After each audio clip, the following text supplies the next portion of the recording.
আচ্ছা, আপনার কি ছোটবেলায় বন্ধুদের সঙ্গে স্কুল থেকে ফেরার পথে চুইংগাম চিবিয়ে বাবল ফোলানোর কম্পিটিশনের দিনগুলোর কথা মনে পড়ে এখনো? কার বাবল কতটা বেশি ফুললো, কার র্যাপার থেকে কোন সুপারহিরোর স্টিকার বেরোলো, এইসব নিয়ে একটা সময় আমরা মেতে থাকতাম খুনসুটিতে।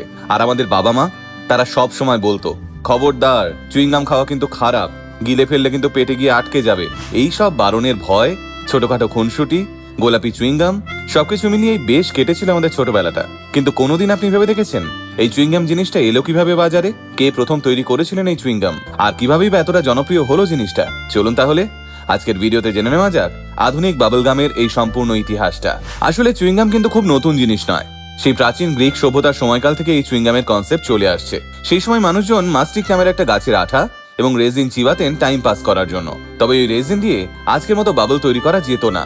18 শতকের শেষের দিক থেকে ইউরোপ এবং আমেরিকার বিজ্ঞানীরা এমন একটা জিনিস আবিষ্কার করার চেষ্টা শুরু করেন যা অনেকক্ষণ চিবানো যায় এবং যা দিয়ে ভালো বাবলও তৈরি করা যায়। শুরুর দিকে বিজ্ঞানীদের এইসব চেষ্টা সফল হয়নি। সেই সময় চুইংগামগুলো ভীষণ চটচটে হতো, ফলে ঠিক করে চিবানো পর্যন্ত যেত না। বাবল তো দূরের কথা, 1928 সালের আগে পর্যন্ত বাজারে একই ধরনের চটচটে চুইংগাম বিক্রি করতো সবকটা কোম্পানি। কিন্তু 1928 সালে ফ্লিয়ার চুইংগাম কোম্পানির একজন অতি সাধারণ কর্মী ওয়াল্টার ডিমার তৈরি করে ফেলেন চুইংগামের এমন একটা ফর্মুলা যেটা খুব বেশি চটচটেও না, আবার সেটা দিয়ে বাবল ফোলানো যায় ভালোভাবে। পরবর্তীকালে সেই ফর্মুলা ব্যবহার করেই তৈরি হলো নিত্য নতুন ফ্লেভারযুক্ত আধুনিক চুইংগাম।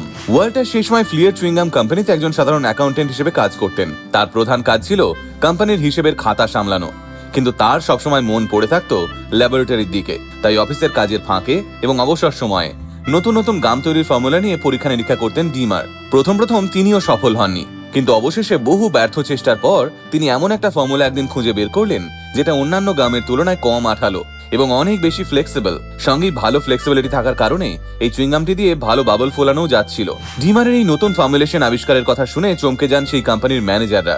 সঙ্গে সঙ্গে এই ফর্মুলা ব্যবহার করে নতুন চুইংগাম মার্কেটে লঞ্চ করে ফ্লিয়ার চুইংগাম কোম্পানি এবং নাম দেওয়া হয় ডাবল বাবল। বাচ্চাদের মধ্যে এই বিশেষ চুইংগাম খুব দ্রুতই জনপ্রিয় হয়ে ওঠে। প্রথম বছরেই এই চুইংগামের বিক্রি $1.5 মিলিয়ন ছাড়িয়ে যায়। ফলে 1930-এর দশকের শেষের দিকে এই গামের সঙ্গে ছোট্ট কমিক স্ট্রিপ দেওয়া শুরু হয়, যা বাচ্চাদের আকর্ষণ আরো বাড়িয়ে দেয়। তবে এখন প্রশ্ন হলো, বাচ্চাদের জন্য যে চুইংগাম তৈরি করা হয় সেগুলোর রং সাধারণত গোলাপি হয় কেন? এর পিছনে কি সত্যি কোনো বৈজ্ঞানিক কারণ রয়েছে? আসলে গোলাপি রং হওয়ার পিছনে বিশেষ কোনো বৈজ্ঞানিক কারণ নেই। চুইংগামের এই গোলাপি রংটা মূলত একটা ট্রেডিশন। আসলে ওয়াল্টার ডিমার যখন তার তৈরি করা গামে রং যোগ করতে চেয়েছিলেন, তখন কোম্পানিতে শুধুমাত্র গোলাপি রঙই পাওয়া গিয়েছিল।